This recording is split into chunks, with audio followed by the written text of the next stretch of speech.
Her name was Callie Martin. She was the kind of student most people didn't notice. Wore the same gray sweater 3 times a week. Carried a worn-out notebook that she never let out of her sight. Always sat in the same corner of the school library, next to the shelf with dusty atlases and outdated encyclopedias. Callie didn't talk much. She didn't raise her hand in class. She didn't post selfies or join after-school clubs. But every day, during lunch, while the cafeteria filled with noise and chatter, Callie wrote. She'd pull out her notebook, press it flat on the wooden table, and write like her life depended on it. Sometimes her lips moved, like she was whispering to the page. Sometimes she smiled, just a little, at something only she knew. People walked past her like she was part of the furniture. Even the teachers barely looked twice. But what they didn't know was that Callie saw everything. She watched how the popular kids laughed too loud. She noticed who was kind when no one else was watching. She remembered what people said when they thought no one was listening, and she wrote it all down. Her notebook was full of secrets, not bad ones, not gossip, but truth, real stories, real feelings, things people didn't have the courage to say out loud. There were poems about loneliness, short scenes about kids pretending to be happy, letters she never sent, and pages of a story that lived only in her head. It was about a girl like her, quiet, invisible, misunderstood, a girl who kept her heart in a notebook until the day she let it out.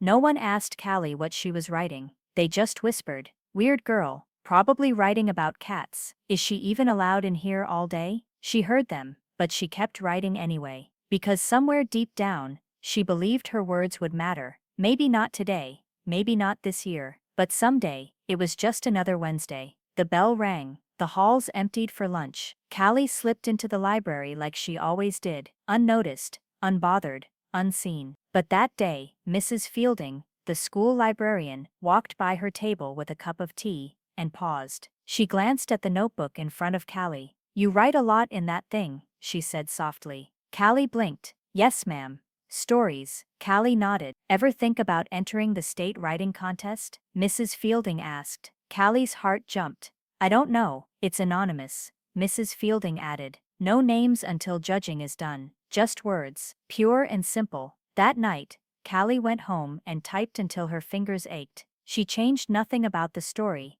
didn't dress it up, didn't tone it down. She wrote the truth, and for the first time, she clicked submit. Then she closed her laptop and whispered to herself, "Maybe no one will notice, but I noticed, and that's enough." 2 months passed. No one said a word about the contest. No email, no call, no letter. Callie figured her story had come and gone, just like her. Until one day, as she pushed through the library doors, she saw Mrs. Fielding standing at the counter, holding a piece of mail, a gold envelope. Callie tilted her head. Mrs. Fielding smiled wide, wider than she'd ever seen.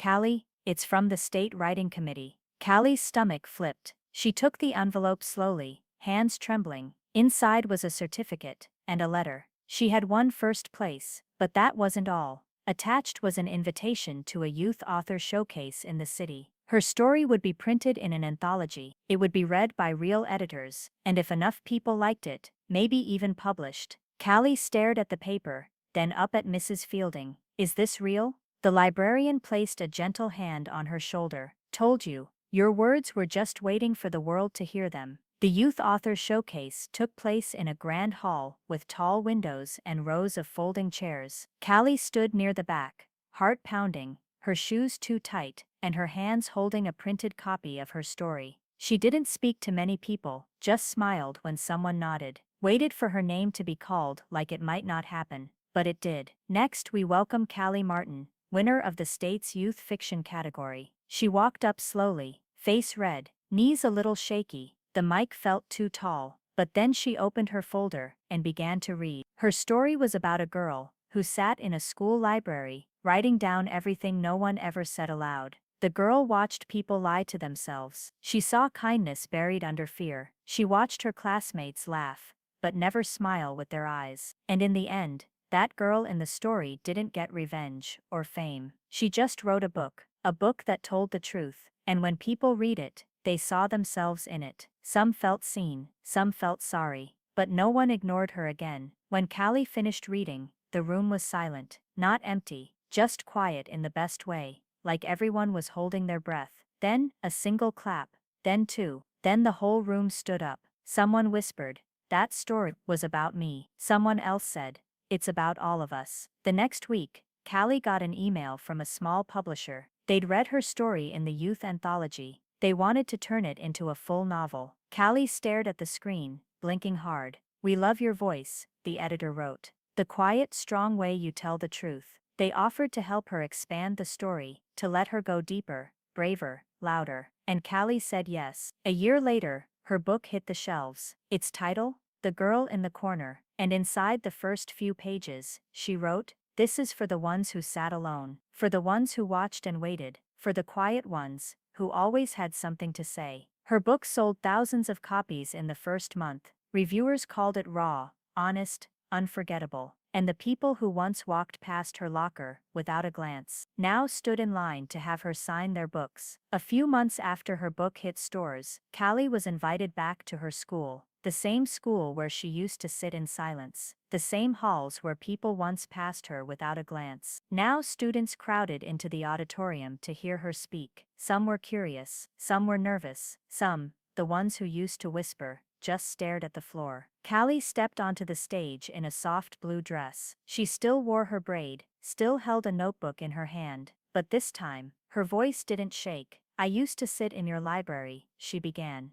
eyes sweeping the room, right under the dusty atlases. "I was there every lunch period, writing stories no one ever asked about." A few students glanced around, realizing where she had sat. Some looked at each other, some bowed their heads. "The truth is," Callie said, "I wasn't invisible, I was just quiet. And quiet doesn't mean empty." She held up her book. "This story, it's made up of moments you never knew I saw. The girl who cried in the bathroom, the boy who gave his sandwich to someone hungrier, the group who laughed at people who walked alone. You're all in here, every one of you. And now the world sees what I saw." The room was silent again, not out of shame, but respect. Because they finally realized she hadn't disappeared into the corner. She had been watching, and writing, and waiting. Today, Callie's book sits on the most borrowed shelf in that same school library. Students check it out, teachers use it in lessons, and sometimes, kids just sit in her old corner, reading it quietly, notebook in their lap.